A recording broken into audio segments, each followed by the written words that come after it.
রাধে রাধে বন্ধুরা, কেমন আছো তোমরা সবাই? আশা করি অনেক ভালো আছো। আমরাও কিন্তু ভগবানের কৃপায় ভালোই আছি।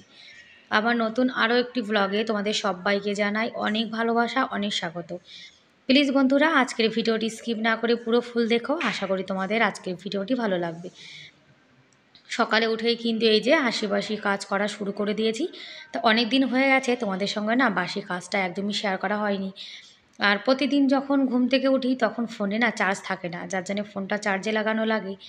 তা আজকে রাত্রিরে কিন্তু ফোনটা কালকে রাত্রিরে ফোন চার্জ দিয়ে রেখেছিলাম, তার জন্য আজকে সকালে ভিডিওটা বানিয়ে নিচ্ছি। আর সকালে উঠে এই যে আমাদের সব মহিলাদের কিন্তু ঘুম থেকে উঠেই ঝাঁটা হাতে সংসারের কাজে কোমর বেঁধেই লেগে পড়তে হয়।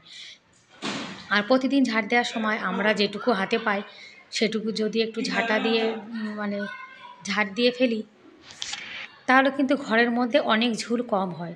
আর আমি যেটুকু হাতে পাই সেটুকু কিন্তু ঝাঁট দিয়ে রাখি। ঘরটার কিন্তু সব ঝাঁট দেওয়া হয়ে গেছে, বেলাও কিন্তু ভালোই উঠে গেছে। আমি কিন্তু আজকে ভোর 4:30টার সময় উঠেছিলাম। আর এঁটো বাসন তো মেজে রেখেছি, তোমাদের সঙ্গে তো শেয়ার করেছিলাম আগেই। আর এদিকে কিন্তু আমার বর আমার ছেলে ঘুমিয়ে রয়েছে। আজকে আমার বর একটু লেট করে উঠেছে, তা ওই ঘরটা এখন আর ঝাড় দেওয়া হয়নি, কেননা ওনারা তো ঘুমাচ্ছে, যার জন্যে ঘরটা পরে ঝাড় দেবো। আর রাত্রিরে বৃষ্টি এসেছিলো, যার জন্যে সাইকেলটা এখানে রেখে দিয়েছি। আর সকালে কিন্তু হালকা হালকা একটু মেঘলা মেঘলাও আছে। মেঘলা হলে কিন্তু গরমটা অনেকটা কম লাগে। সকালের দিকে একটু মেঘলা হয়, বিকালের দিকে মেঘলা হয়, আবার দুপুরে রোদ্দুর উঠে যায়।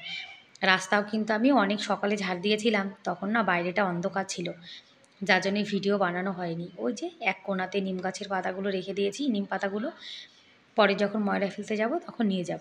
আর সূর্য দেবতা কিন্তু আজকে ওঠেইনি, এখনও কি বলবো, ঝলমলে রোদ্দুর ওঠেনি, হালকা মেঘলা মেঘলা আছে। বৃষ্টির জন্য কিন্তু তুলসী গাছগুলো অনেক তরতাজা হয়ে গেছে। বৃষ্টির জল পেলে কিন্তু গাছপালা খুব সুন্দর হয়ে যায়, সবুজ হয়ে যায় একেবারে।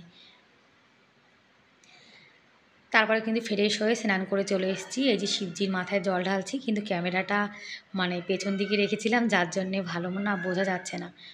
প্রতিদিন কিন্তু আমি শিবজির মাথায় জল ঢালি, সূর্য দেবতাকে জল অর্পণ করি, তুলসীজিকে জল অর্পণ করি, রোজ সকালে আমি যে কাজগুলো করি সেটাই তো তোমাদের সঙ্গে শেয়ার করি।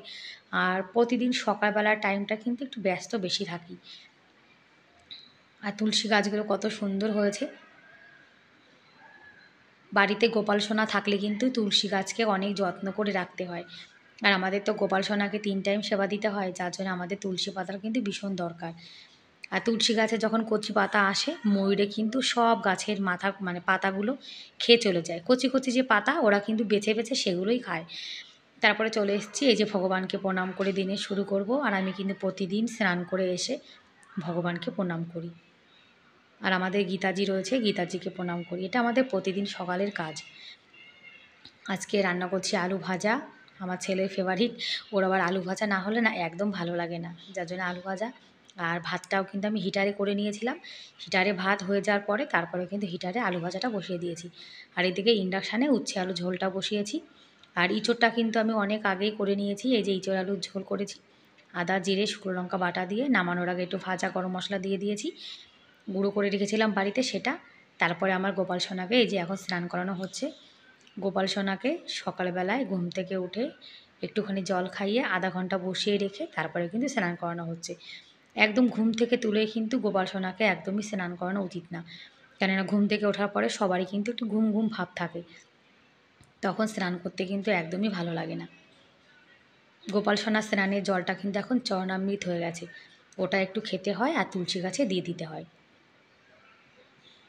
আর এই জামাটা কিন্তু আমি বানিয়েছিলাম, এটা আমার গোপাল সোনার নতুন জামা। জামাটা সুতির না, একটু সিনথেটিক মতো, কিন্তু জামাটার কুচিটা না খুব সুন্দর হয়েছে। আর এটা পরে আমার গোপাল সোনাকে কেমন লাগছে তোমরা কিন্তু কমেন্ট করে অবশ্যই জানিও।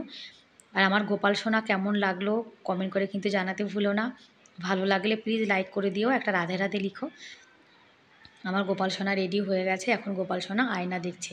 আমরা যেমন সাজুগুজু করার পরে আয়না দেখি যে আমাদেরকে কেমন লাগছে, সেরকম তো গোপাল সোনাও দেখবে, তাই না? আর আমার গোপাল সোনাকে কিন্তু আমরা কুলারের সামনে বসিয়ে রাখি। এই যে গোপাল সোনার আজকে সেবা, ইঁচড়, উচ্ছে আলু ঝোল, আলু ভাজা, অন্ন অন্ন দিয়ে সকালবেলায় গোপাল সোনার সেবা হচ্ছে। তুলসী পাতা দিয়েছি, তুলসী পাতা ছাড়া কিন্তু গোপাল সোনার ভোগ লাগে না। গোপাল সোনার ভোগ লাগানোর পরে রান্না তো শেষ হয়ে গেছে, রান্নাঘরটা মানে গ্যাস ওভেনটা মুছে নিয়েছি। রান্না করার সঙ্গে সঙ্গে কিন্তু গ্যাস ওভেনটা আমি সবসময় পরিষ্কার করে রাখি। আমার এলোমেলো রান্নাঘর একদম ভালো লাগে না। রান্না করার টুকিটাকি যা বাসন ছিল সেগুলো ধুয়ে রেখেছি। আর এই যে এখন খাওয়া দাওয়া করবো, এটা কিন্তু আমার থালা। বাসন তো একবার ধুয়েছিলাম, পরে কিন্তু আবার ধুয়েছি। খাওয়া দাওয়ার পরে তো আবার বাসন হয়েছে, তারপর রান্নাঘরটাও কিন্তু পরিষ্কার করে নিয়েছি। আর রান্না করার পরে ছোটো মোটো যা বাসন হয় সেগুলো কিন্তু মেজে ফেলাই ভালো। আর বন্ধুরা, আজকের ভিডিওটি কেমন লাগলো কমেন্ট করে কিন্তু অবশ্যই জানিও। ভিডিওর কোনো অংশ ভালো লেগে থাকলে প্লিজ একটা লাইক করে দিও। আর আমার চ্যানেলে তোমরা আজকে যারা নতুন আর ভিডিওটি দেখছো, তোমাদের যদি এরকম ভিডিও দেখতে ভালো লাগে তাহলে কিন্তু তোমরা চাইলে আমার এই চ্যানেলটিকে সাবস্ক্রাইব করে আমার এই ছোট্ট পরিবারের পাশে থেকে যেতে পারো।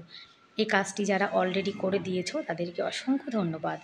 ঘরটারও কিন্তু গোছানো হয়ে গেছে, বড় বাচ্চা ছোট বাচ্চা দুজন বসে বসে এখন খেলা করছে, এদিকে টিভি চলছে। আজকে কিন্তু ঘরটা সব পরিষ্কার হয়ে গেছে, সেটার ভিডিও আর বানানো হয়নি। ব্যাস বন্ধুরা, তাহলে আজকের মতো এ পর্যন্তই। দেখা হবে পরের ভিডিওতে। ভালো থেকো, বাই বাই।